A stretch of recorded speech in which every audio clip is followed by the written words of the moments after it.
ଆମେ ଏହି ଭିଡିଓ ମାଧ୍ୟମରେ ଜାଣିବା ଯେ ଯେଉଁ ଆବେଦନକାରୀମାନଙ୍କ ପାଖରେ ଜବ୍ କାର୍ଡ ନାହିଁ କିନ୍ତୁ ସେ ପ୍ରଧାନମନ୍ତ୍ରୀ ଆବାସ ଯୋଜନା ଆବେଦନ କରିବାକୁ ଚାହୁଁଛନ୍ତି, ସେ କିପରି ଆବେଦନ କରିବେ ଏବଂ ତାଙ୍କୁ କଣ କରିବା ପାଇଁ ପଡ଼ିବ, ଆଜି ଆମେ ଏହି ଭିଡିଓ ମାଧ୍ୟମରେ ଜାଣିବା।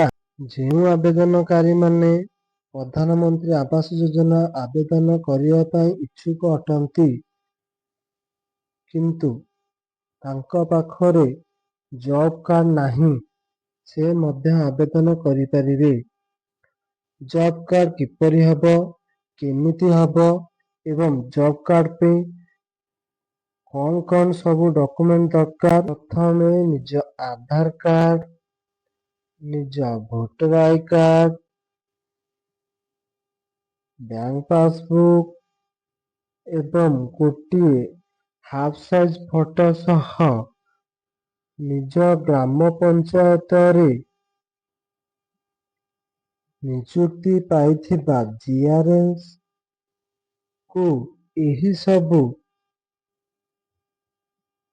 କାଗଜପତ୍ର ଦେଇ NRGS ବା ଜବ୍ କାର୍ଡରେ ନିଜ ନାମ ପଞ୍ଜୀକରଣ କରାଇ ଦିଅନ୍ତୁ।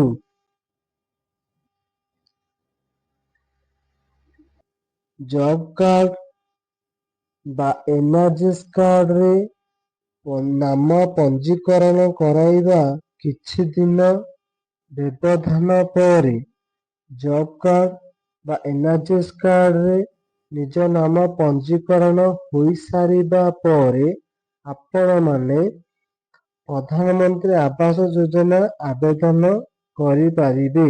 ନାମ ପଞ୍ଜୀକରଣ ହେଇଯିବା ପରେ ଆପଣ ପ୍ରଧାନମନ୍ତ୍ରୀ ଆବାସ ଯୋଜନା ପାଇଁ ଜବ୍ କାର୍ଡ ପାଇପାରିବେ ଏବଂ ପ୍ରଧାନମନ୍ତ୍ରୀ ଆବାସ ଯୋଜନା ପାଇଁ ଆବେଦନ କରିପାରିବେ। NRGS ବା ଜବ୍ କାର୍ଡ ବିନା ପ୍ରଧାନମନ୍ତ୍ରୀ ଆବାସ ଯୋଜନା ଆପଣମାନେ ଆବେଦନ କରିପାରିବେ ନାହିଁ। ପ୍ରଧାନମନ୍ତ୍ରୀ ଆବାସ ଯୋଜନା ପାଇଁ ଜବ୍ କାର୍ଡ ବା NRGS କାର୍ଡ ଅତ୍ୟନ୍ତ ଜରୁରୀ ଅଟେ।